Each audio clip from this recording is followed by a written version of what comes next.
இது ஒரு உண்மைச் சம்பவம் போல பேசப்படும் கதை. தமிழ்நாட்டில் ஒரு சிறிய ஊர். அங்கே வாழ்ந்தாள் ஒரு பெண். அவள் பெயர் மீனா. மீனா வாழ்க்கை வெளியில் பார்த்தால் சாதாரணமா இருந்தது. ஆனா உள்ளுக்குள் நிறைய வேதனை. திருமணமான சில வருடங்கள் கழித்தும் அவளுக்கு குழந்தை இல்லை. வீட்டார், சமூகம் எல்லாரும் அவளை கேள்வி கேட்டார்கள். எப்ப குழந்தை? டாக்டர் காட்டலையா? இந்த வார்த்தைகள் அவள மனச தினமும் காயப்படுத்தின. ஒரு நாள் அவள் ரொம்ப மனச்சோர்வாக இருந்தாள். அப்போ அவள் பாட்டி சொன்ன வார்த்தை அவள வாழ்க்கையே மாற்றியது.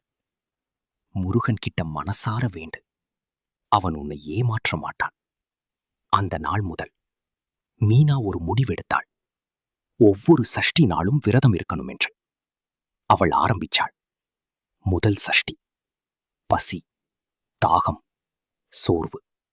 ஆனா மனசு மட்டும் ஒரே ஒரு மந்திரம், முருகா, எனக்கு ஒரு குழந்தை கொடு.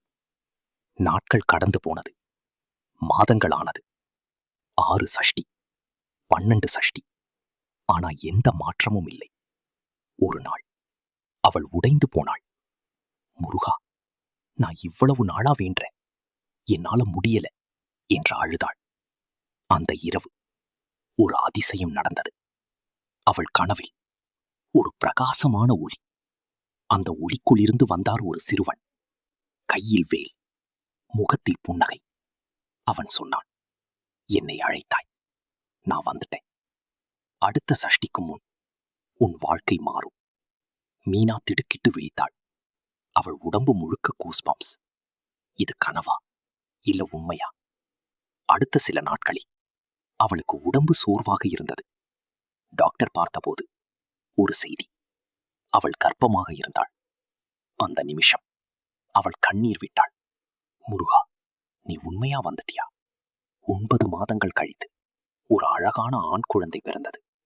அந்த குழந்தை பிறந்த நாளே சஷ்டி நாள். மீனா அந்த குழந்தைக்கு ஒரு பெயர் வைத்தாள், சரவணன். மியூசிக் மியூசிக் உயர்கிறது, டிவைன் கிளைமாக்ஸ். அந்த நாள் முதல் அவள் ஒவ்வொரு நாளும் சொல்லுவாள், நம்பிக்கை இருந்தா முருகன் நீர்ல வந்துடுவார். பவர்ஃபுல் எண்டிங் டைலாக், வாய்ஸ் ஓவர்க்கு. அழைத்தவன் வருவான், நம்பிக்கை வைத்தவனை முருகன் கைவிட மாட்டான். வேல் வேல் முருகன், ஹர ஓஹரா.